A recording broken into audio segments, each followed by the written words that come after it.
갈라디아서의 말씀을 함께 통독할 건데요. 앞에 보시는 것처럼 바울의 제 2차 선교 여정 중에 여기 에베소에서 여기 갈라디아 지역에 있는 세워진 가정교회들에게 바울이 보낸 서신으로 알려져 있습니다. 그래서 바울의 13편의 서신서들 중에 초기 서신으로 알려져 있죠. 데살로니가 전후서, 그다음에 이제 갈라디아서. 갈라디아서의 핵심 내용은 갈라디아 교회를 어지럽히는 율법주의자들에 대해 바울이 경고하고, 심지어는 1장부터 저주를 선포하면서 율법주의로 복음을 어지럽히는 자들을 경고하고 저주하고, 또 흔들리는 갈라디아 교회에 세워진 가정교회들을 바울이 바르게 붙잡기 위해서 써진 편지가 되어집니다. 그래서 1장에서는 다른 복음을 전하면 저주가 있을 것이다 라고 하는 아주 엄중한 경고가, 바울 서신 그 어디에도 이렇게 시작하는 편지는 없습니다. 내가 전한 복음 외에, 그러니까 예수 그리스도를 믿어 의롭게 되고 구원받는 이 진리 외에 다른 것을 더 가미하거나 빼거나 전하면 그들에게는 반드시 하나님의 저주와 심판이 있다. 그러니까 여러분, 뭐 이단에 대해서 우리가 막 열을 내고 할 필요도 없어요. 그들은 이미 하나님께, 우리 요한 서신에도 나오지만 예수가 없는 자들은 이미 저주를 받은 자들이에요. 이미 심판을 받은 자들입니다. 이미 심판이 선고됐고, 선고된 이제 기일만 남은 거지요. 심판이 선고된 자들입니다. 2장은 바울이 의롭게 되는 것은 예수의 신실함으로라고 주장하고 있고요. 3장에서는 율법이냐 믿음을 통해 주시는 성령이냐, 3장은 초등학문인 율법 아래 있지 말고 약속의 자녀가 돼야 된다라는 말씀을 전하고요. 5장에서는 이처럼 약속을 통해 하나님의 약속인 예수 그리스도를 믿어 의롭게 된 하나님의 약속의 자녀들이 어떻게 새로운 삶을 살아가야 하느냐, 성령의 내주하심과 인도하심을 따라 9가지 열매를 맺으며 살아가야 된다. 그리고 그 성령의 9가지 열매의 결국 핵심은 서로 사랑인데요. 그게 이제 갈라디아서에서는 남의 짐을 좀 지어주어라, 이걸 이제 이렇게 표현합니다. 여러분, 성경이 어려운 것 같지만 정말 어렵지 않아요. 공부는 물론 해야 됩니다. 그런데 각각의 대상들에 대해서 이렇게 말하고 이렇게 말하지만 결국 하나예요, 하나. 그렇게 이야기를 하고 있다는 거. 특별히 갈라디아서를 우리가 이해하려면 사도시대부터 내려오는 잘못된 율법의 오류 3가지를 이해할 필요가 있는데요. 그 갈라디아는 이 갈라디안주의자들을 향해서 바울이 경고하고 저주하는 내용이라고 제가 말씀을 드렸잖아요. 초대교회 교회로부터 잘못된 율법의 오류 3가지 있습니다. 첫 번째는 율법주의죠. 율법을 지켜야 구원받는다.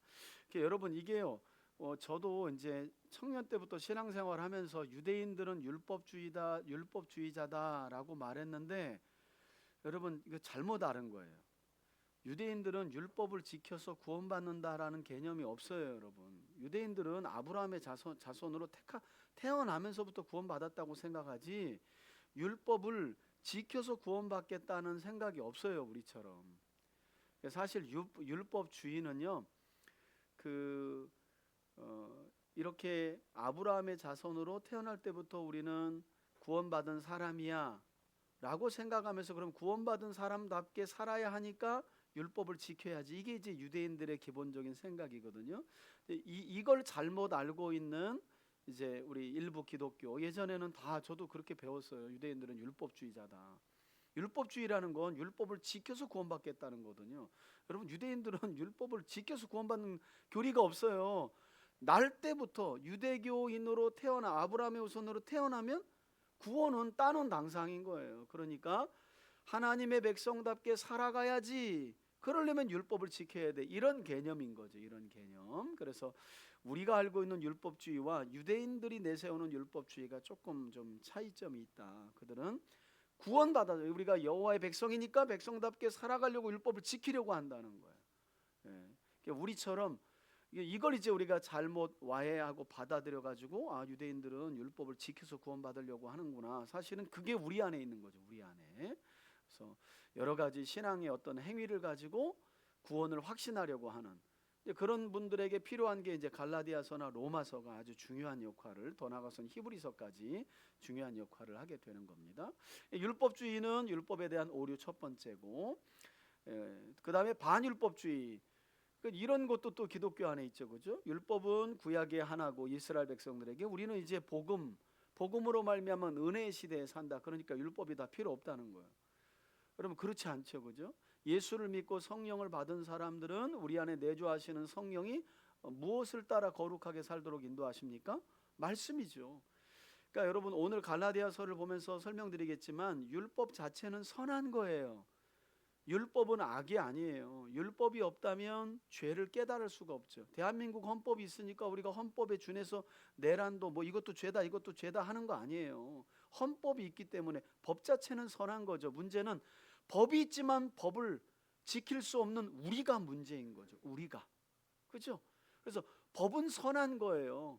법이 있어야 옳고 그름을 판단할 수 있잖아요. 그죠? 그런데 이제 바울은 이렇게 표현합니다.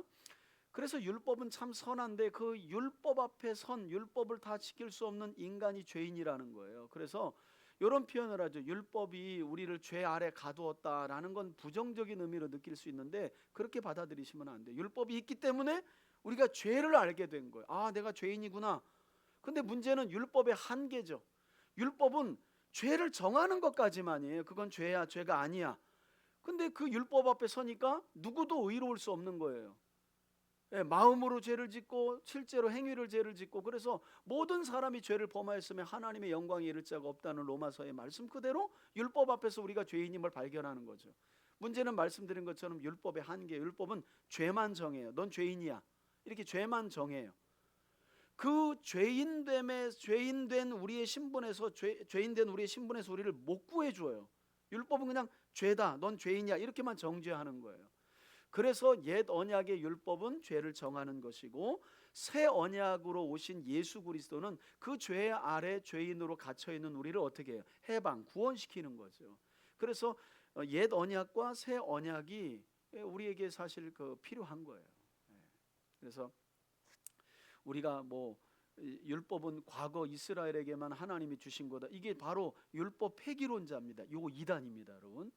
율법을 지켜서 구원받겠다는 것도 이단이고, 율법은 이제 필요 없어, 은혜의 시대야 라고 말하는 사람들 다 이단입니다, 여러분. 그러면 우리가 학습받고 세례받을 때 십계명을 못 알아 외워요.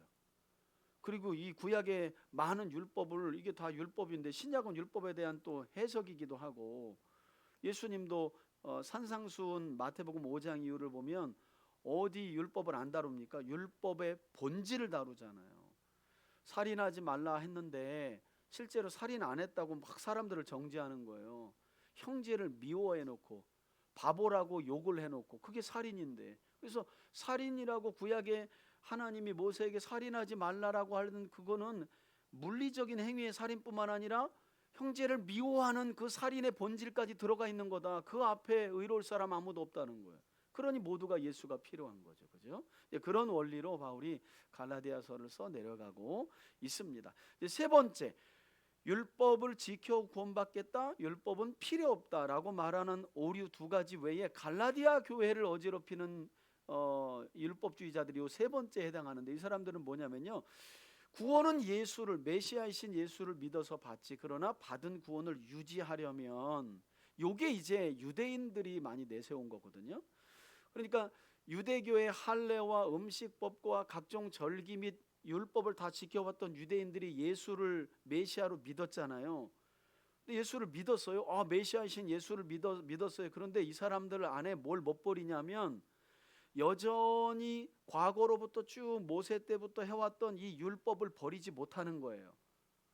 그래서 율법을 어기면 흔들리는 거죠. 예수 믿고 받은 구원도 흔들리는 거예요. 음식법을 깨트리면 구원을 못 받을 것 같은 이런 불안함이 있었는데, 이런 자들이 갈라디아 교회 안에 들어와 가지고 갈라디안주의를 막 퍼뜨리는 거예요. 예수 믿고 구원받는 거 맞아, 그런데 너희도 유대인처럼 음식을 가려 먹어야 되고 할례 받아야 되고 절기를 잘 지키고 율법을 따라 살지 않으면 그 구원이 취소가 돼, 이렇게 말하는 거예요. 그러니까 이제 심각한 거죠, 그죠? 그래서 바울이 아예 시작부터 다른 복음을 전하면 이제 저주가 있다는 말씀을, 자세한 내용의 핵심에 여기 나오는데요. 이게 지극히 감정적이고 논쟁적이에요. 그리고 사도행전 15장을 근거해서 그 갈라디아서를 이제 공부하다 보면 이 갈라디아서가 언제 기록됐냐라고 하는 게 이제 핵심이 남갈라디아설, 북갈라디아설 그래요. 남갈라디아설은 사도행전 15장 그 전에 기록됐다 하면 남갈라디아설입니다. 사도행전 15장이 예루살렘 총회 이후에 기록됐다 그러면 2차든 3차든 상관없이 북갈라디아설로 가는 건데 대부분 저도 그렇지만 북갈라디아설로 봅니다. 왜냐하면 바울이 사도행전 15장이 예루살렘 총회에서 결정된 내용을 근거로 갈라디아서를 써 내려가고 있다고 봐요. 그래서 북갈라디아서를 우리가 지지하고 있는 겁니다. 그리고 예수만 믿으면 구원이 아니라 그보다 앞서 할례를 행하고 율법을 지켜야 구원이 있다고 가르치는 이게 이제 갈라디안주의자들이거든요. 율법주의 오류 세 번째죠. 그들이 이제 교회를 어지럽혀서 쓰게 된 편지입니다. 이제 그들의 공격에는 또 사도 바울의 막 사도직도 막 공격했어요. 갈라디아의 가정교회 와가지고 뭐 너희들 뭐 바울이 전하는 복음 들었다 그러는데 바울이 12제자 안에 들어가냐? 그러니까 사람들이 할 말이 없네. 하면서 뭐 12제자 아닌데 그러면서 이제 그런 12제자도 아닌 자의 말을 왜 듣고 그걸 따르는 거냐. 그러니까 아주 심각하게 교회가 흔들려 버리는 거죠. 그래서 바울이 자기 사도직도 변론을 하고 그런 내용이 나옵니다. 이방인은 예수님만 믿으면 구원을 얻으며 구원 얻은 자로서 피, 음행, 목매어 죽인 것, 제사, 음식을 삼가가고 가난한 이웃을 돌보면 된다. 이게 이제 사도행전 15장에 이 내용이 15장의 결론이었잖아요. 야고보의 주장을 따라서 교회가 합의하여서 요거 내용 이방인들에게는 절대 요 정도 되면 범사가 잘 된다. 할례나 음식이나 음식법이나 그다음에 절기 이런 거 지키라고 강요하지 마라. 우리도 못 지키는 걸 왜 남보고 지키라고 하느냐. 그런데 여러분 이제 이게 문제가 됩니다. 결국에는 이 문제가 갈라디아서, 뭐 고린도전후서, 로마서도 마찬가지고요. 유대인들은 수천 년 동안 해왔던 문화이기 때문에 이걸 어려운 거예요. 일례로 이렇게 안 먹던 거 먹기가 어렵잖아요, 여러분. 동남아 가면 여러분, 우와 이런 것도 먹어 막 뭐 혓바닥 이런 거 다 뭐 코, 혓바닥, 귀 막 이런 거 다 먹잖아요. 그 우리하고 문화가 전혀 다르잖아요, 그죠? 예. 그러니까 그런 오랜 전통을 가지고 또 우리나라에 지금은 이제 완전히 거의 사라졌지만. 보신탕 또 한때 유행해가지고 그죠? 유럽 사람들이 보면 기겁을 하잖아요. 어떻게 가족을 삶아 먹냐? 이 유럽 사람들에게는 가족인데 가족을 삶아 먹는 거예요. 양념 쳐가지고 막 수육으로 먹고 그게 있을 수 없는 거죠. 그 이제 그런 오랜 문화가 오니까 그걸 못 버리는 거예요. 근데 여러분 그런 사람들의 마음에는 이제 이런 게 있습니다. 뭔가 절제된 행위를 하면 남보다 의롭다는 마음이 선민의식이 생기는 거예요. 그것 때문에 이제 사실은 고린도 교회도 시끄러웠고 로마 교회도 시끄러웠고 사도 바울은 고린도 교회 같은 경우에는 나는 음식을 통해 누군가를 시험 들게 한다면 나는 고기도 먹지 않겠다라는 말을 아주 단언하죠. 그죠? 다 그런 문제 때문이에요. 그래서 바울 서신 전체는 이전에도 제가 얘기 드렸지만 초대교회를 대적했던 큰 두 대상이 있는데 첫 번째가 유대교였고 두 번째가 로마였습니다. 바울 서신의 13편의 편지는 전부 다 유대교를 대항하고 변론하기 위하여 쓰여진 편지라고 보시면 돼. 이런 내용도 제가 차후에 이제 공책이나 강좌에 더 들어갈 건데 공부를 해가면서 저도 느는 거예요. 아, 요렇게 보니까 보이는구나. 바울 서신 13편은 바울이 초대교회를 공격하는 큰 두 대상이 있었는데 유대교하고 유대교니까 당연히 할례, 음식법, 절기를 가지고 초대교회를 계속 공격하는 거고 하나는 로마라는 세상이에요, 세상. 그래서 바울은 요 유대교를 대상으로 거의 저항하고 또 변론을 쓴 게 바울 서신이고요. 그러면 로마라는 세상을 향해서 초대교회가 어떻게 공격하고 대항하고 어떻게 변론했느냐, 요게 이제 공동서신입니다. 히브리서부터 야고보, 베드로전후서, 요한일서, 삼서, 유다서 요게 이제 초대교회를 공격했던 로마라는 세상을 향해서 쓰여진 서신서입니다. 그래서 이렇게 공동서신과 바울 서신을 구별해서 딱 보면 아주 명확하게 성경이 뚫려요. 특별히 갈라디아서에 보면 율법을 지켜 의롭게 되는 것이 아니라 오직 예수 그리스도를 믿음으로라고 나와 있는데 이게 이제 예수 그리스도의 신실함으로 뭐 두 가지로 다 해석이 됩니다. 그래서 예수 그리스도를 믿는 믿음도 강조하고요.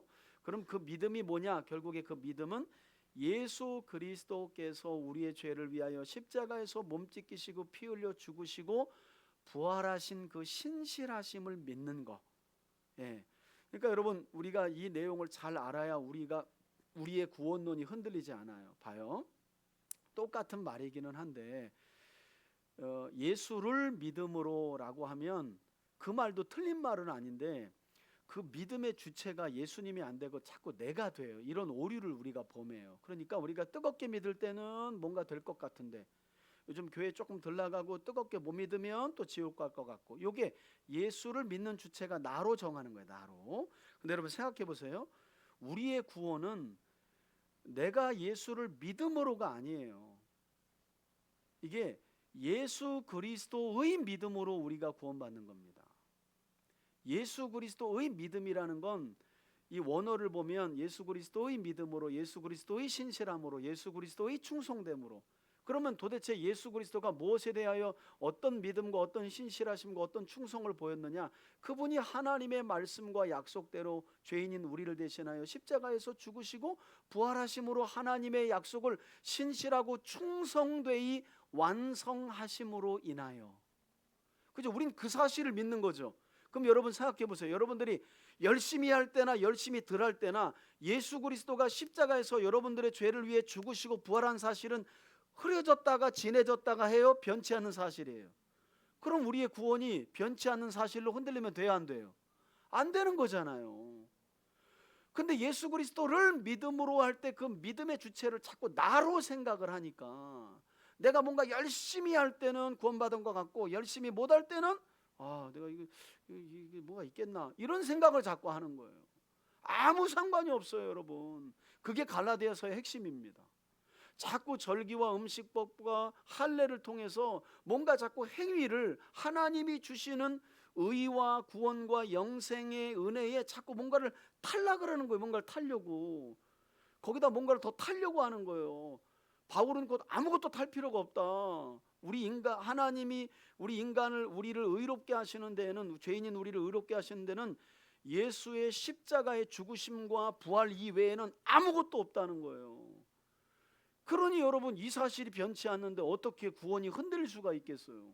이것 믿어도 잘못 믿어도 한참 잘못 믿으니까 이것 가지고 또 구원파가 나온 거 아니에요. 구원받은 날짜가 중요하다느니 뭐 거듭난 날을 알아야 된다느니 이런 이상한 이야기가, 사실 요 갈라디아서만 잘 봐도 일평생에 사람인데 왜 기복이 없고 육신의 장막 안에 거하는 이 땅의 삶인데 왜 넘어짐이 없겠어요? 하나님이 그걸 모르시면 우리가 하나님인데. 그렇잖아요, 그죠? 거듭나고 우리 안에 성령이 내주하셔도 우리는 끊임없이 이 육체 안에, 연약한 육체 안에 거하기 때문에 넘어지기도 하고 쓰러지기도 하고, 그러나 본향을 향해서 하나님이 계속해서 우리를 끌어가죠. 근데 그 성화의 과정마저도 우리의 행위는 하나님이 주신 은혜에 대한 반응일 뿐이지, 반응. 그 행위가 공로가 될 수 없다는 거예요. 그래서 여러분, 저희 교회가 사순절을 안 지키는 거예요. 매우 성경적이고요. 여러분, 대한예수교 합동책 있죠? 하늘색에다가 초록색 있고 이렇게 십자가 있는 게 예장합동이에요. 예장합동 가보세요. 대형교회만 하지 여러분, 뭐 지금은 그렇지 않다. 예장합동은 아예 헌법으로 사순절을, 우리 교단은 예장합동은 우리나라에서 제일 큰 장로교입니다. 예장합동은 아예 사순절을 지키지 않습니다가 헌법에 들어가 있어요. 그런데 개교회마다 하고 있잖아요. 왜 안 하면, 다른 교회 다 안 하는데 안 하면 그것 가지고 또 교회 옮기고 막 이런 일이 벌어지니까 성경적이든 뭐든 중요하지 않는 거예요. 그냥 하는 거예요. 사람만 좀 올 수 있으면 다 하는 거예요. 여러분, 다른 데는 몰라도 저희 교단은 그런 합의를 안 했어요. 그래서 사순절을 지키든 육순절을 지키든 상관없는데, 예장 합동 측은 그러면 안 되는데, 워낙 대형 교회들이 사람들이 와서 알 게 뭐예요? 이 교회는 목사님 사순절 왜 안 해요? 그런 사람들이 한둘이 아니거든.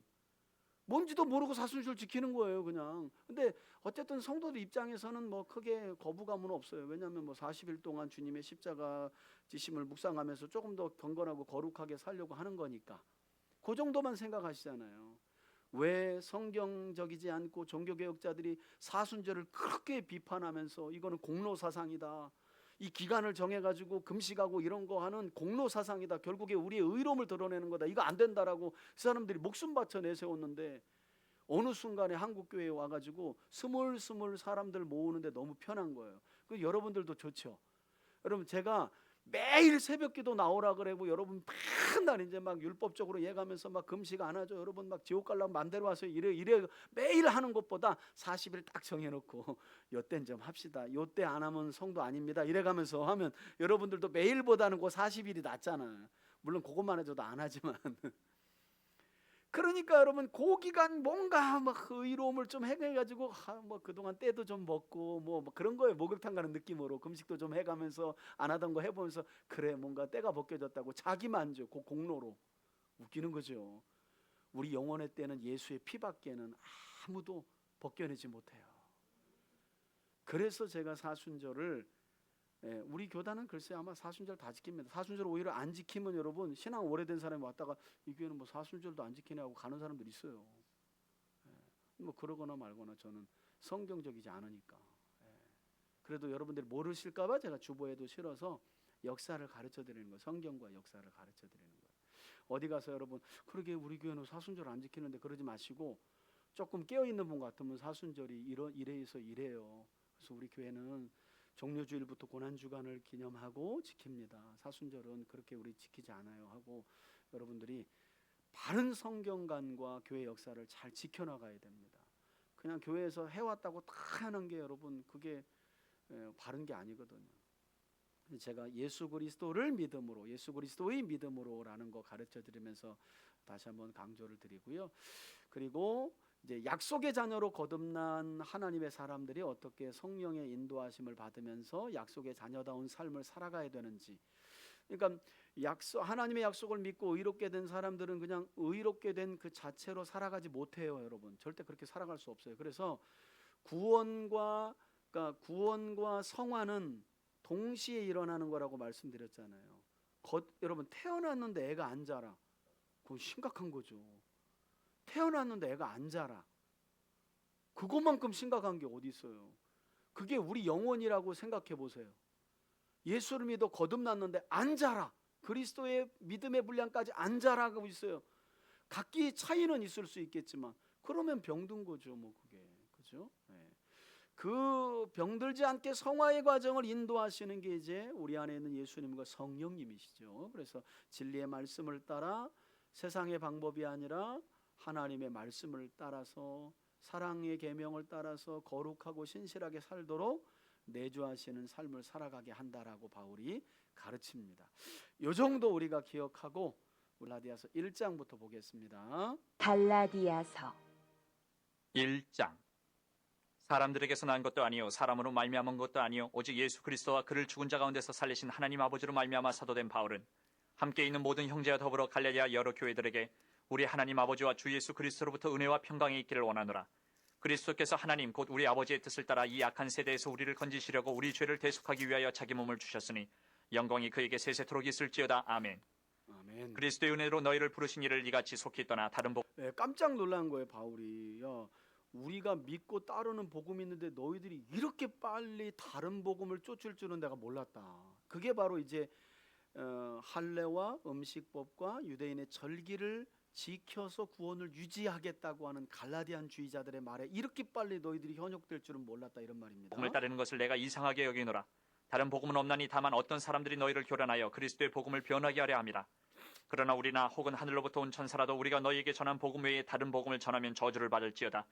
우리가 전에 말하였거니와 내가 지금 다시 말하노니 만일 누구든지 너희가 받은 것 외에 다른 복음을 전하면 저주를 받을지어다. 여러분께 성경을 읽을 때는 이런 걸 좀 단순하지만 파악할 필요가 있어요. 뭘 반복하고 있다 그런 게 강조잖아요. 그죠? 다른 복음, 그죠? 다른 복음, 저주 이렇게 강조하고 있죠. 이제 내가 사람들에게 좋게 하랴 하나님께 좋게 하랴 사람들에게 기쁨을 구하랴 내가 지금까지 사람들의 기쁨을 구하였다면 그리스도의 종이 아니니라. 그러니까 다른 복음을 쫓으면 뭐 자랑거리야 있겠지만 여러분 금식하고 뭐 금욕적으로 살면 그게 자기 육체를 자랑하는 근거는 되겠죠. 그러나 우리가 언제 하나님이 여러분 우리의 육체를 자랑하라고 우리를 불렀습니까? 도무지 우리의 육체로는 하나님의 의를 만족시킬 수 없으니 하나님이 그 의를 완성하시고 우리에게 입혀주신 예수 그리스도의 의를 힘입고 그 의를 자랑하라고 우리를 불렀지. 그죠? 그 얘기하는 겁니다. 형제들아 내가 너희에게 알게 하노니 내가 전한 복음은 사람의 뜻을 따라 된 것이 아니니라. 이는 내가 사람에게서 받은 것도 아니요 배운 것도 아니요 오직 예수 그리스도의 계시로 말미암은 것이라. 아멘. 내가 이전에 유대교에 있을 때에 행한 일을 너희가 들었거니와 하나님의 이제 과거를 회상하죠. 나도 유대교에 있었잖아. 교회를 심히 박해하여 멸하고 내가 내 동족 중 여러 영갑자보다 유대교를 지나치게 믿어 내 조상의 전통에 대하여 더욱 열심히 있었으나 예, 얼마나 열심히 있었으면 사도행전 8장 9장에서 보면 아람의 다메섹까지 가가지고 예수를 메시아로 믿는 사람들 싹 다 죽여버리겠다고 바울이 대제사장에게 공문 받아가지고 간 거잖아요. 예, 그래서 열심히 특심이었습니다. 이 사람이. 그러나 내 어머니의 태로부터 나를 택정하시고 그의 은혜로 나를 은혜로 부르시니까 부르신 그의 아들을 하나님이 이방에 전하기 위하여 그를 내 속에 나타내시기를 기뻐하셨을 때에 내가 곧 혈육과 의논하지 아니하고 예, 이건 사도행전 9장 다메섹 도상에서 부활하신 예수님이 나타나셔서 하신 말씀이죠. 내가 너를 이방인들에게 복음을 전하기 위한 나의 그릇으로 택하노라. 이렇게요. 또 나보다 먼저 사도된 자들을 만나려고 예루살렘으로 가지 아니하고 아라비아로 갔다가 다시 다메섹으로 돌아갔노라. 그 후 3년 만에 내가 게바를 방문하려고 게바는 베드로입니다. 예루살렘에 올라가서 그와 함께 15일을 머무는 동안 주의 형제 야고보 외에 다른 사도들을 보지 못하였노라. 예, 여러분 이 야고보가 바로 사도행전 15장에서 예루살렘 총회의 결정을 낸 사람이죠. 그래서 피, 음행, 목매어 죽인 거, 우상에게 바쳐진 거 요 정도만 좀 조심하라고 이방인들에게 말하자.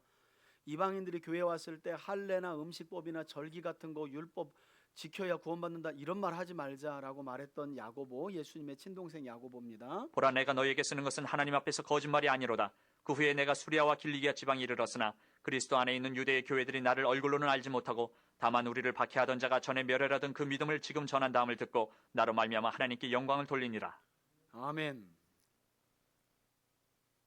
2장 14년 후에 내가 바나바와 함께 디도를 데리고 다시 예루살렘에 올라갔나니 계시를 따라 올라가 내가 이방 가운데서 전파하는 복음을 그들에게 제시하되 유력한 자들에게 사사로이 한 것은 내가 다른지라는 것이나 다른지라는 것이 헛되지 않게 하려 함이라. 예, 유력한 자들을 따로따로 만나가지고 개별적으로 사사로이 한 것이라는 말은 개별적으로 만나가지고 전했다는 겁니다. 그러나 나와 함께 있는 헬라인 디도까지도 억지로 할례를 받게 하지 아니하였으니 이는 가만히 들어온 거짓 형제들 때문이라. 그들이 가만히 들어온 것은 그리스도 예수 안에서 우리가 가진 자유를 엿보고 우리를 종으로 삼고자 함이로되 그들에게 우리가 한시도 복종하지 아니하였으니 이는 복음의 진리가 항상 너희 가운데 있게 하려 함이라. 예, 여러분 그러니까 바울은요. 필요하다면 디모데 같은 사람은 유대인들에게 복음을 전하는데 걸림돌이 되지 않게 하려고 할례를 받게 하고 디도 같은 사람은 할례를 거꾸로 안 받게 했어요. 그러니까 이게 이제 바울이 복음을 위해서 항상 이렇게 선택한 거예요. 예, 이렇게. 그러니까 여러분, 그러니까 진리는 절대 변하면 안 되죠, 그죠? 그러나 진리를 전달하는 방법이나 이런 것들은, 그러니까 여러분 전도 세미나도 잘 가야 돼요. 어떤 세미나는 마치 전도 세미나 그 세미나가 진리야. 이거 했더니 막 교인들 엄청나게 많이 왔고 뭐 이것만이 유일한 전도법인 것 마냥 그런 데는 안 가는 게 좋아요. 여러분.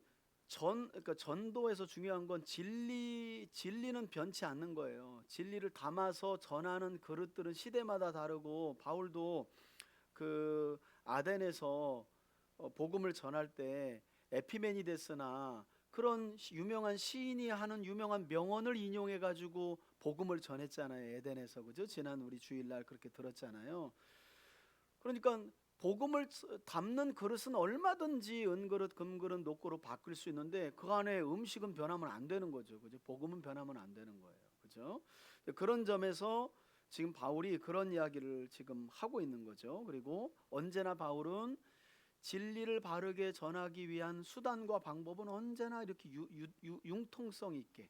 예, 그래서 뭐 이 전도법이 뭐 최고다 그런 거 없어요, 여러분. 이것도 해보고 저것도 해보고 어떤 게 우리에게 맞는지 또 탁월한지 하는 거예요. 전도에는 왕도가 없으니까. 6절. 유력하다는 이들 중에 본래 어떤 이들이든지 내게 상관이 없으며 하나님은 사람을 외모로 취하지 아니하시나니 저 유력한 이들은 내게 의무를 더하여 준 것이 없고 도리어 그들은 내가 무할 여기서 유력한 자들이라는 말은 베드로, 야고보, 요한과 같은 예루살렘 지도자들을 말합니다. 할례자에게 복음 전함을 맡은 것이 베드로가 할례자에게 맡음과 같은 것을 보았고 베드로에게 역사하사 그를 할례자의 사도로 삼으신 이가 또한 내게 역사하사 여기서 내게는 사도 바울을 말하죠. 나를 이방인의 사도로 삼으셨느니라. 예, 하나님께서 베드로를 할례자들의 사도로 삼으셨다면 하나님이 나는 무할례자들 이방인들에게 복음을 전하기 위한 사도로 부르셨다. 또 기둥같이 여기는 야고보와 게바와 요한도 내게 주신 은혜를 알므로 나 네, 여러분 예루살렘 교회가 기둥처럼 여기는 세 사람이 있었다는 거죠. 요 사람들이 나중에 전부 다 어디 요 사람들의 서신이 어디 들어가요? 공동 서신에 들어가는 겁니다. 일반 서신 저 뒤에. 와 바나바에게 친교의 약속을 하였으니 우리는 이방인에게로 그들은 할례자에게로 가게 하려 함이라. 다만 우리에게 가난한 자들을 기억하도록 부탁하였으니 이것은 나도 본래부터 힘써 행하여 왔노라. 게바가 안디옥에 이르렀을 때에 책망받을 일이 있기로 내가 그를 대면하여 책망하였노라. 야고보에게서 온 어떤 이들이 이르기 전에 게바가 이방인과 함께 먹다가 그들이 오매 그가 할례자들을 두려워하여 떠나 물러가매 남은 유대인들도 그와 같이 외식함으로 바나바도 그들의 외식에 유혹되었느니라. 여러분 지금 바울이 과거 이야기를 꺼내는데 그 율법을 지키려는 것 때문에 베드로도 넘어진 일을 이야기하는 겁니다. 그러니까 베드로가 안디옥에 이르렀을 때 이방인들과 안디옥 교회 이방인들과 식사를 하는데 예루살렘에서 야고보가 보낸 유대인 그리스도인이 안디옥에 오게 된 거예요. 근데 이제 여전히 예루살렘에 있는 유대인 그리스도인들은 야, 유대인으로서 예수는 믿어도 율법은 지켜야지 이런 생각을 여전히 가지고 있었거든요. 그런 자들이 베드로가 이방인들과 안디옥에서 식사하는 자리에 오니까 베드로가 자기도 모르게 유대인 동족이 와서 이방인하고 식사하고 있는 자기를 보고 이상하게 생각할까 봐 그 자리에서 자기도 모르게 본능적으로 일어나가지고 그냥 도망가 버린 거예요. 그 영향을 바나바도 받았고, 그래서 이제 그것 가지고 이제 바울이 혼냈다는 거예요. 그게 말이 되냐?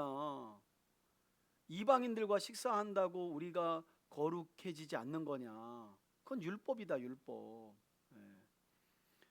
그 이야기를 지금 하는 겁니다. 믿음으로 의롭게 된다는 이야기를 하면서 베드로의 어쩌면 실수 이야기를 이렇게 끄집어내는 거죠. 그러므로 나는 그들이 복음의 진리를 따라 바르게 행하지 아니함을 보고 모든 자 앞에서 게바에게 이르되 내가 유대인으로서 이방인 사람들 보는 앞에서 베드로를 또 바울이 또 꾸짖었어요. 야, 이게 참. 을 따르고 유대인답게 살지 아니하면서 어찌하여 억지로 이방인을 유대인답게 살게 하려느냐 하노라. 야, 니도 못 지키는 율법을 왜 남들한테 지키라고? 그러니까 이방인과 식사하는 것 자체가 율법을 어기는 거니까 그 자리를 그냥 본능적으로 일어나 가지고 피한 베드로에게 그냥 사람들 다 보는 앞에서 면박을 줬다는 거예요, 바울이. 우리는 본래 유대인이요 이방 죄인이 아니로되. 그러니까 여러분 이렇게 들으면 저기 하죠. 이렇게 좀 제가 설명하자면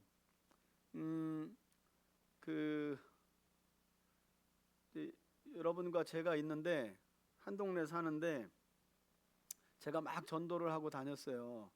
근데 이제 여름날에 제가 어느 집에 가서 막 전도를 하는데 마침 그 집이 이제 구슬하고 어제 구슬하고 오늘 이제 돼지머리를 눌러가지고 지나가면서 제가 전도하는데 수고한다고 저를 이제 그 마루로 불러가지고 옆에서 돼지머리를 막 쓸면서 새우장 이제 그 죽으면서 이제 막 이제 하고 있는 거예요. 그걸 여러분들이 본 거예요.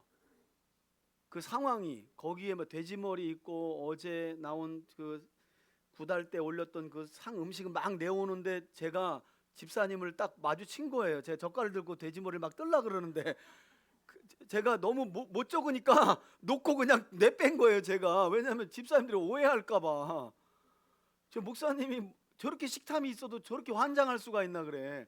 어제 굿하는 걸 다 봤는데 그걸 그 집에 앉아가지고 그 양반하고 이야기하면서 막 먹으려고 드는데 집사님이 딱 본 거예요. 제가 젓가락 팽개치고 막 도망간 거예요. 그런 상황과 비슷한 거예요. 그런 상황과. 자, 확 와닿죠, 그죠? 자, 우리는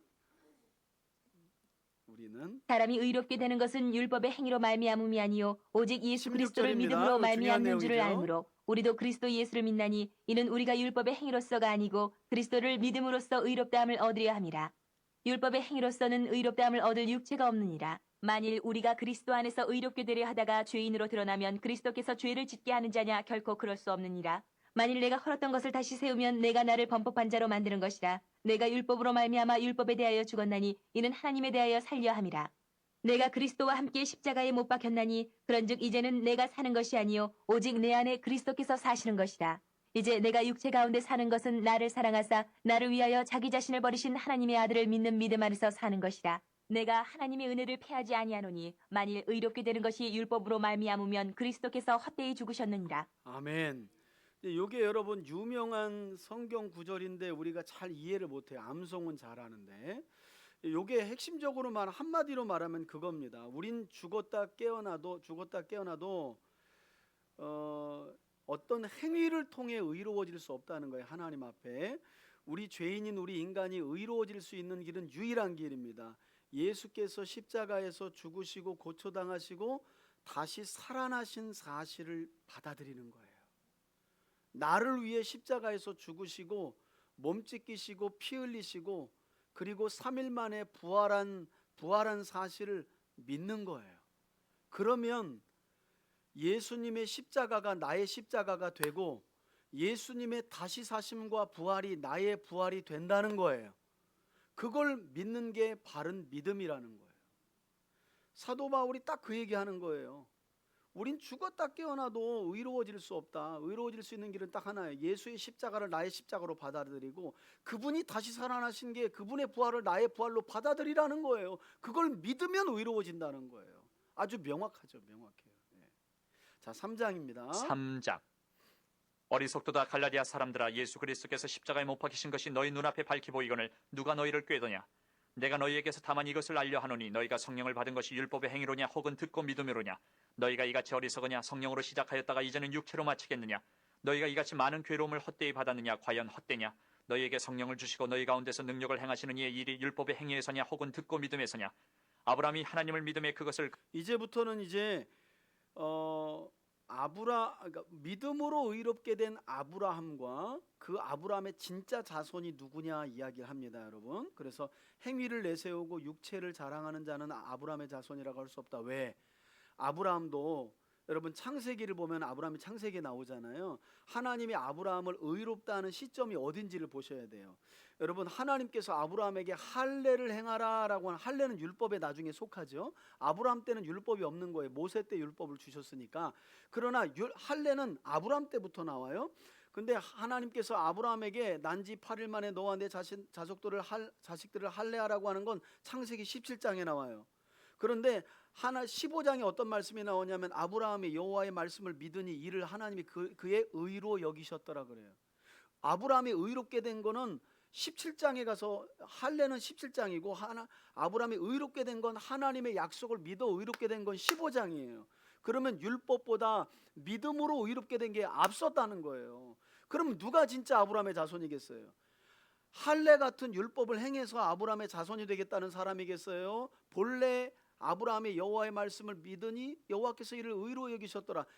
이 믿음을 따라가는 사람이 진짜 아브라함의 후손이라는 거예요. 하나님의 약속을 믿어 의롭게 되는 자들이야말로 진짜 아브라함의 자손이라는 거죠. 그 이야기를 하는 겁니다. 남은 내용 들어봅시다. 그에게 의로 정하셨다 함과 같으니라.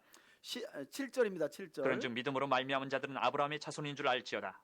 또 하나님이 이방을 믿음으로 말미암아 의로 정하실 것을 성경이 미리 알고 먼저 아브라함에게 복음을 전하되 모든 이방인이 너로 말미암아 복을 받으리라 하였느니라.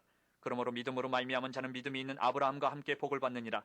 물은 율법 행위에 속한 자들은 저주 아래 있나니 하죠. 기록된 바 누구든지 율법책에 기록된 대로 모든 일을 항상 행하지 아니하는 자는 저주 아래 있는 자라 하였습니다. 또 하나님 앞에서 아무도 율법으로 말미암아 의롭게 되지 못할 것이 분명하니 이는 의인은 믿음으로 살리라 하였습니다. 율법은 믿음에서 난 것이 아니니 율법을 행하는 자는 그 가운데서 살리라 하였느니라. 그리스도께서 우리를 위하여 저주를 받은 바 되사 율법의 저주에서 우리를 속량하셨으니 기록된 바 나무에 달린 자마다 저주 아래 있는 자라 하였습니다. 이는 그리스도 예수 안에서 아브라함의 복이 이방인에게 미치게 하고 또 우리로 하여금 믿음으로 말미암아 성령의 약속을 받게 하려 함이라. 여러분, 믿음 이야기가 계속 나오죠, 그죠? 율법과 반대되는 믿음 이야기가 계속 나오는데, 여러분, 그 바울이 갈라디아 교회 성도들에게 애타는 마음으로 전하는 3절을 봐보셔요. 성령으로 시작했다가 어찌하여 육체로 마치느냐. 여러분, 제가 목회하면서요, 이렇게 성령의 은혜로 예수를 구주로 받아들이고 죄인됨을 자백하고 회개하고 돌아와서 하나님의 자녀가 됐는데 결국 교회 안에 와가지고 육체로 마치시는 분들을 제가 많이 봐요. 너무 마음이 아파요. 우리의 구원이라는 건 전적인 하나님의 은혜인데 예수의 십자가가 나의 십자가로 믿어지고 예수의 부활이 곧 나의 부활이 될 것을 믿게 하신 것도 하나님의 전적인 은혜인데, 이상하게 신앙생활이 성령으로 시작된 우리의 신앙생활을 자꾸 육체로 마치게 한다는 거예요. 이게 제 목회의 딜레마이기도 해요.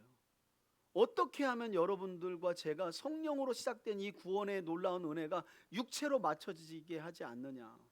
저는 제가 늘 이게 고민이에요. 근데 여러분, 어떤 교회가 많이 부흥할까요? 여러분, 율법적인 교회가 의외로 부흥이 잘 됩니다, 여러분. 예, 부흥이 잘 돼요. 내세울 게 많은 거. 보세요. 내가 아침 새벽 기도에도 나온다. 내가 금요 기도에도 나온다. 나는 뭐 하루에 3시간씩 기도한다. 금식도 밥 먹듯이 한다. 이런 문화를 계속 돌리고요. 그죠? 돌리고 방언도 그냥 랄랄라 말고 랄라로로로 이렇게 자꾸 가도록 해서 계급을 나누고. 예, 체험도 뭐 이런 거 뭐 그냥 그런 거 말고 뭐 뭘 들었다, 봤다 이런 걸로 계속 하고. 근데 여러분, 성경은 그렇게 말하지 않거든요. 그래서 뭐 각자 여러분들이 들으셔야 돼요. 나는 과연 진짜 성령으로 시작된 이 하나님의 놀라운 구원의 은혜를 지금도 내주하시고 인도하시는 성령의 인도하심을 따라 진리의 말씀 가운데 거하며 잘 사랑하는, 하나님을 사랑하고 이웃을 사랑하는 삶으로 나아가고 있는가? 오늘도 내게 주신 생명과 물질과 에너지를 그 방향으로 그렇게 흘러가면서 살아가고 있는가? 그렇지 않은가? 성령으로 시작했는데 오로지 육체에 그냥 나밖에 모르고 내 가정밖에 모르고 오로지 내가 잘 되는 거에서만 관심이 있고 이렇게 가고 있지는 않은가? 돌아봐야 되겠죠. 이거는 뭐 얘기할 게 없어요. 각자 돌아봐야 됩니다. 각자. 성령으로 시작된 우리의 구원이 육체로 계속 가고 있지는 않은 거. 그러니까 교회에서 어떤 프로그램을 만들고 할 때 그래서 참 제가 조심스러워요. 제가 이게 여러분들의 그 육체적 자랑을 자꾸 앞세우는 어떤 거를 제가 만들어낼까 봐. 사실 교회는 그렇게 적당하게 경쟁하게 만들고 그러면 제가 편하거든요. 근데 그게 율법주의로 가면 안 되잖아요. 성령으로 시작된 일이 육체로 맞춰지는 일이 되잖아요. 그래서 여러분 참 고민이 많아요. 제가 막 하고 싶은 게 많아요, 여러분. 고난주간에도 뭐 저희도 뭐 그잖아요. 뭐 뒤에다가 재직 이름 다 붙여놓고 한 주간 금식 누가 했는지 동그라미 쳐가고 아침 기도에 누가 참여했는지 스스로 치게 하고 그렇게 하면 여러분 30명 참여하던 거 50명 참여합니다. 실제로. 예, 그렇게 하면 더 나아요. 사람들은 제 이목은 생각 안 해도 남의 이목은 생각하더라고. 하나님 이목은 잘 생각 안 해도 남의 이목은 생각하더라고, 사람들이. 그런 걸 누가 잘하냐면 대형교회들이 기가 막히게 잘합니다, 여러분. 예. 그렇게 육체를 자극해가지고 하는 걸 잘해. 근데 저는 애초부터 그거에 대한 거부감의 DNA가 너무 세서 그것도 문제야. 제 병은 그거야. 그런 인본주의에서 나온 것에 대한 너무 거부감이 강해. 사실은 적당히 사용할 필요가 있거든요. 지혜롭게 사용해야 돼요. 근데 저는 너무 거부감이 강해서 그게 문제, 제 문제. 제 문제도 제가 다 얘기했어요. 그러니까 여러분들이 뭐 나 교회에서는 안 한다는 거니까 여러분들이 거기다 펴놓고 집에다 하려면 집에다 여러분들 해놓고 동그라미 치든지 뭐 X를 치든지 그건 여러분들이 알아서 하세요. 교회적으로는 안 하니까. 예. 왜냐하면 그걸 한 주간 한 번도 안 5일을 금식했나 봐. 또 이래가면서 김 집사님 또 권사님 5일하고 또 뭐 했더래 안 했더래 뭐 여기 권사님은 또 5일 동안 밥만 열심히 먹었더래 막 이래가면서 또 서로 정죄하고 막 종료주일 고난주간 지나도 아무런 유익이 없더라. 육체의 자랑만 있었더라. 그래서 안 해요. 그래서 안 해. 방법은 알려드렸어요, 여러분. 저도 제가 스스로 하는 거예요, 스스로. 그래서 여러분 표도 만드시고 고난주간에는 그런 것도 하면 그런 건 좋잖아요. 한 끼 식사 계산해서 1만 원이면 그거 해서 고난주간 끝나고 구제 헌금으로 내가지고 해보는 거예요. 또 계속 굶으면 안 되니까 나도 힘들어요, 여러분들 얼굴 보기. 그러니까 하루에 한 끼 정도만 하고 또 그것만 하면 안 돼. 필사도 좀 그때 해보시고 안 하던 기도도 한번 10분 작정하시고 아침에는 조금 일찍 일어나서 내가 딱 골방으로 가가지고 10분은 딱 기도 한번 해봐야 되겠다. 그거 다 우리가 그게 금식이지 뭐겠어요? 꼭 교회에 써 붙여놔야 되겠어요? 그러니까 저는 안 하니까 여러분들이 그 가정에서 하시오. 네. 저희는 작년에도 우리 애들하고 그렇게 해봤어요. 이렇게 한번 해보고 한 끼씩 해보고 그걸로 한번 모아서 해보자 하고 그때라도 고난주간이라도 의미를 가르치고 그렇게 한번 해보는. 자, 15절입니다.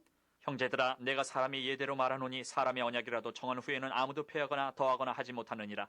이 약속들은 아브라함과 그 자손에게 말씀하신 것인데 여럿을 가리켜 그 자손들이라 하지 아니하시고 오직 한 사람을 가리켜 내 자손이라 하셨으니 곧 그리스도라.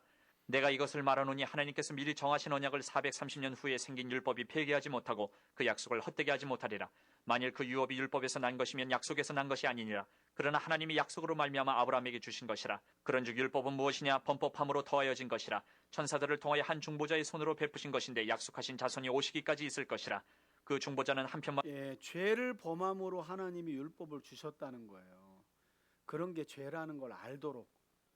그래서 죄를 짓지 않도록. 그런데 문제는 율법 앞에 선 인간은 죄인임을 자명하게 보게 되는 거지 의롭게 못 하거든요. 위헌자가 그래서 아니나 이제 예수님이 오셨다는 겁니다. 하나님은 한 분이시니라. 그러면 율법이 하나님의 약속들과 반대되는 것이냐? 결코 그럴 수 그렇지 없느니라. 않다. 선하다. 만일 능히 살게 하는 율법은. 율법을 주셨더라면 의가 반드시 율법으로 말미암았으리라. 그러나 성경이 모든 것을 죄 아래 가두었으니 이는 예수 그리스도를 믿음으로 여기선 율법을 말합니다. 성경 전체를 이렇게 문자적으로 부정적으로 보시면 안 돼요. 구약의 율법이 죄인된 모든 사람들을 죄 아래 가두었다. 말미암는 표현하는 거죠. 약속을 믿는 자들에게 주려 함이라. 믿음이 오기 전에 우리는 율법 아래에 매인받고 계시될 믿음의 때까지 갇혔느니라. 이제 새 언약인 예수 그리스도가 오기까지 우리가 죄 아래 갇혀 있죠. 근데 예수께서 십자가 지시고 부활하심으로 죄 아래 율법을 통해 정죄받고 죄 아래 갇힌 우리가 어떻게 됐어요? 구원받았잖아요. 자유함을 얻었잖아요. 그래서 진리를 알지니 진리가 너희를 자유케 하리라는 요한복음 8장 32절의 말씀이 있죠. 이같이 율법이 우리를 그리스도께로 인도하는 초등교사가 되어 우리로 하여금 믿음으로 말미암아 의롭다함을 얻게 하려 함이라. 아멘. 믿음이 온 후로는 우리가 초등교사 아래에 있지 아니하도다. 예수를 믿는 믿음이 주어진 이후로는 더 이상은 뭐 이거 지켜서 구원받겠다, 저걸 지켜서 내 육체를 자랑하겠다, 이제 그럴 필요가 없다는 거예요. 너희가 다 믿음으로 말미암아 그리스도 예수 안에서 하나님의 아들이 되었으니 아멘. 누구든지 그리스도와 합하기 위하여 세례를 받은 자는 그리스도로 옷 입었느니라. 너희는 유대인이나 헬라인이나 종이나 자유인이나 남자나 여자나 다 그리스도 예수 안에서 하나이니라. 모든 사람들이 예수 그리스도의 십자가를 믿어 의에 이른다. 하나가 되었다. 여기서 하나는 여러분 가족 개념도 있습니다. 유대인이나 헬라인이나 종이나 자유인이나 남자나 여자나 유대인들만 특별한 것이 아니라 예수 안에서 모든 사람들이 의롭게 되어 하나님의 가족이 되었다. 너희가 그리스도의 것이면 곧 아브라함의 자손이요 약속대로 유업을 이을 자니라. 아멘. 여기까지 듣고 우리 들은 말씀 붙들고 함께 좀 기도하기를 원합니다. 기도들 자유롭게 좀 기도하셨으면 좋겠어요. 들은 말씀을 좀 생각하고 깨달은 말씀 붙들고 이 시간 기도할 때 들은 말씀 하나하나 생각하시면서 내가 지금 성령으로 시작된 진리의 말씀, 그 말씀을 벗어난 삶을 살고 있지는 않은가. 신앙생활이 믿음으로 의롭게 된 그 사실을 벗어나서 자꾸 내 육체를 자랑하고 나의 어떤 행위를 드러내고 인정받지 못한 것에 대해서 뭔가 불만을 가지고 있고 뭔가 마음이 불편해 있지 않은지 그런 것들도 갈라디아서를 통해 우리가 좀 돌아볼 필요가 있는 거죠. 그리고 우리의 구원이 흔들리시는 분들은 우리의 구원은 예수 그리스도의 신실하심을 통해서 받는 거지 내가 믿고 내가 어떤 나의 의를 통해서 받는 게 아니라는 것도 생각하시면서 오늘 3장에 걸친 말씀 생각하시면서 우리 함께 한번 회개할 것 회개하고 또 간구할 것 간구해가면서 기도했으면 좋겠습니다. 우리 주여 한번 부르면서 함께 한번 기도합시다. 주여 할렐루야. 살아계신 아버지 하나님 다른 복음으로 인하여 흔들리는 또 위태한 가운데 빠졌던 갈라디아 교회를 향하여 바울이 보냈던 갈라디아서의 말씀을 우리가 상고하였습니다. 주님, 우리의 삶은 예수 그리스도를 온전하게 믿고 받아들이는 의로운 삶을 살아가고 있는지 하나님 우리의 삶을 돌아봅니다. 다른 복음이 우리의 삶을 주장하고 있지는 않은지 우리의 신앙이 다른 복음에 놓여 있지는 않은지 먼저 우리 자신을 돌아봅니다. 주님, 우리가 우리의 행위를 주 앞에 공로로 내세우고 있다면 이 시간 우리의 삶을 돌아보고 우리에게 주신 하나님의 의는 오직 예수 그리스도의 십자가 의밖에 없음을 다시 한번 믿음으로 확신하며 나아가는 우리가 되어주기를 원합니다. 죄인인 우리가 하나님 앞에 자녀가 되고 하나님 앞에 의롭게 된 것은 하나님의 아들 예수께서 우리의 죄를 대신하여 십자가에서 몸짓기시고 피 흘려 죽으시고 3일 만에 사망과 죄의 권세를 깨시고 부활하신 사실을 우리가 믿음으로 하나님은 우리를 또한 교회 공동체를 의롭게 여겨주시는 줄 믿습니다. 하나님, 우리와 우리 가정과 교회 공동체가 하나님이 약속하시며 주시는 이 의로움을 온전하게 받아들이고 믿고 나아가는 저희들 되어지기를 원합니다. 우리 교회 공동체 안에도 우리 육체의 자랑과 우리 행위를 자랑함이 없도록 도와주시고, 다만 우리에게 주신 구원의 선물로 주신 하나님의 그 놀라운 의를 우리가 힘써 자랑할 수 있도록 은혜를 더하여 주옵소서. 십자가만 자랑할 수 있도록 도와주옵소서. 우리의 남은 삶은 십자가만 자랑하게 하시고 예수 그리스도의 십자가 의만 우리의 삶으로 자랑할 수 있도록 인도하여 주옵소서. 하나님, 율법을 지켜 의롭게 되려고 하는 자들은 죄 아래 갇힐 수밖에 없다는 사실을 기억합니다. 율법은 죄를 정하여 우리를 죄 아래 가두지만 새 언약으로 오신 예수 그리스도는 죄와 사망의 권세를 깨뜨리셔서 우리를 그 죄 아래서 구원하시는 줄 믿습니다. 참된 자유함을 주시는 예수님만 바라보게 하여 주옵소서. 예수 그리스도의 십자가 의만 일평생 사랑하며 살아갈 수 있도록 우리와 우리 가정과 교회 공동체를 주여 기억하여 주시고 불쌍히 여겨 주옵소서. 하나님, 우리와 우리 가정과 우리 교회가 우리 육체의 일을 자랑하지 않는 가정과 교회 되기를 원합니다. 어떠한 봉사와 헌신을 통해서도 우리의 의를 공로로 내세우지 않도록 오직 십자가의 의의 앞에 주님 온전하게 마땅히 해야 할 일을 한다는 심정으로 주 앞에 봉사하고 헌신할 수 있도록 인도하여 주옵소서. 하나님, 십자가의 사랑을 기억하며 살아가는 우리가 되어지길 원합니다. 주님, 은총을 내려 주옵소서. 우리가 어떤 헌신과 어떤 봉사로 주께 영광 돌릴지라도 그것은 하나님이 우리에게 주신 놀라운 의의 선물 앞에 반응임을 기억하고 어떠한 경우에도 우리 육체를 자랑하지 않게 하여 주옵소서. 우리 자신을 내세우지 않도록 도와주시옵소서. 십자가의 사랑 앞에 그저 마땅히 해야 할 일을 하였습니다라고 말하는 충성되고 신실한 종들의 삶을 살아갈 수 있도록 주여, 그리고 그 모든 겸손함과 사랑을 기억하시고 우리 사랑하는 성도들과 가정과 교회 공동체 위에 하나님의 크신 은혜와 복을 더하여 주옵소서. 하나님, 이 시간 예수 십자가의 공로만 자랑하기를 원하는 우리 사랑하는 교우들과 가정과 저들의 자녀들과 저들의 기업 위에 하나님께서 은혜와 복을 충만하게 내려주시옵소서. 예수 십자가의 의만 자랑하는 우리의 삶이 하나님 잘 되길 원합니다. 복받기를 원하고 그런 우리 성도들의 삶을 통하여 하나님 영광 드러나기를 원합니다. 주님, 은혜를 넣어여 주옵소서. 주님, 넣어여 주옵소서. 하나님, 십자가의 의만 자랑하는 우리와 우리 가정과 교회 공동체가 되어지기를 원합니다. 주여, 도와주옵소서. 하나님, 끊임없이 육체로 자랑하려는 우리 안에 교만한 마음들이 있습니다. 나의 행위를 공로처럼 내세우려는 그런 교만한 마음이 우리 안에 있습니다. 주여, 우리를 불쌍히 여겨주시고 겸손하게 하여 주옵소서. 주님의 십자가 의만 자랑하게 하여 주옵소서. 주님의 십자가 공로만 자랑하게 하여 주옵소서. 우리의 구원은 우리의 행위에서 나는 것이 아니라 우리의 공로에서 나는 것이 아니라 예수님의 십자가 죽음과 부활을 통해 우리에게 구원이 이루어지는 줄 믿습니다. 예수님의 십자가 죽음이 나의 죽음으로 믿어지게 하옵소서. 예수님의 부활이 나의 부활로 믿어지는 역사 있게 하여 주셔서 하나님, 우리 3대 가족들이 한 분도 하나님이 주시는 의의 은혜와 구원의 은혜에서 벗어나지 않게 하여 주옵소서. 우리 사랑하는 3대 가족들의 가정이 예수 그리스도의 의를 힘입어 구원의 확신 가운데 살아가는 복된 가정들도 자랑할 수 있도록 인도하여 주시기를 원합니다.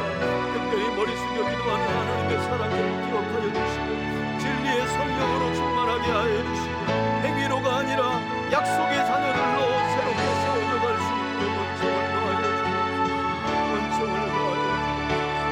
주님, 주님, 주님, 주님.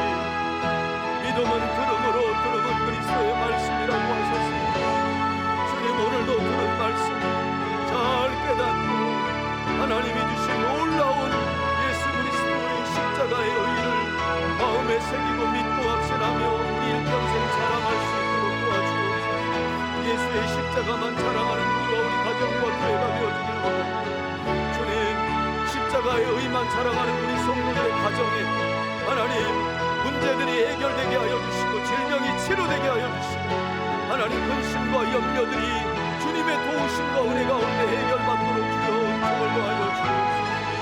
하나님 문제들이 풀어지게 하여 주옵소서. 구원하시는 하나님의 오른팔로 살아가는 성도들의 가정과 하나님 삶의 터전을 붙잡아 주시옵소서. 붙잡아 주시옵소서. 오 하나님, 오 하나님, 오 하나님 도와주옵소서. 하나님 도와주옵소서. 오 주님, 오 주님, 오 주님.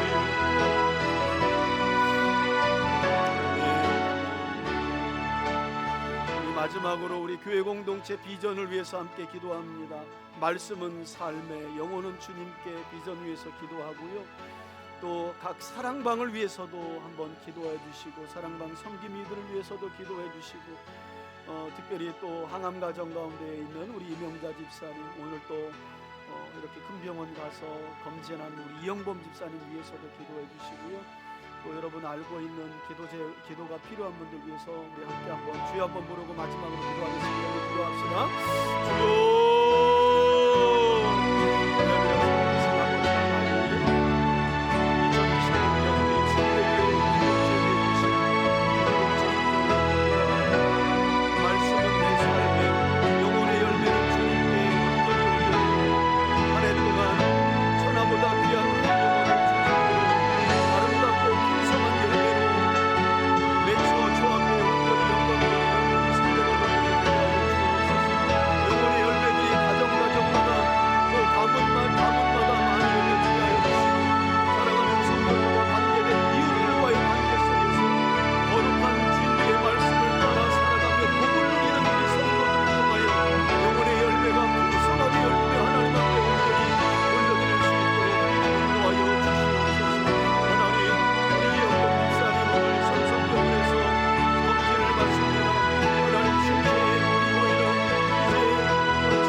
기도하겠습니다. 하나님 아버지, 오늘 갈라디아서의 말씀을 통해 다시 한번 우리의 신앙을 되짚어보고 돌아보았습니다. 하나님, 주님이 우리에게 주신 복음의 은혜를 우리 삶에서 떠나 있다면 혹여라도 우리가 알지 못하는 사이에 우리의 육체를 자랑하고 행위를 자랑하고 우리의 헌신을 자랑하며 하나님, 우리가 다른 복음 위에 서 있다면 우리를 불쌍히 여겨주시고 참 진리와 참된 복음 위에 서서 성령의 내주하심과 인도하심 가운데 거룩한 삶을, 복된 삶을 살아가는 우리 3대 가족들을 다 되게 하여 주옵소서. 하나님, 예수 그리스도의 십자가 의만 자랑하는 우리가 되길 원합니다. 우리가 그것 때문에 구원받고 그것 때문에 하나님의 자녀되는 특권을 누리며 살아가고 있지 않습니까? 영원한 하나님 나라를 기업과 상속으로 받지 않았습니까?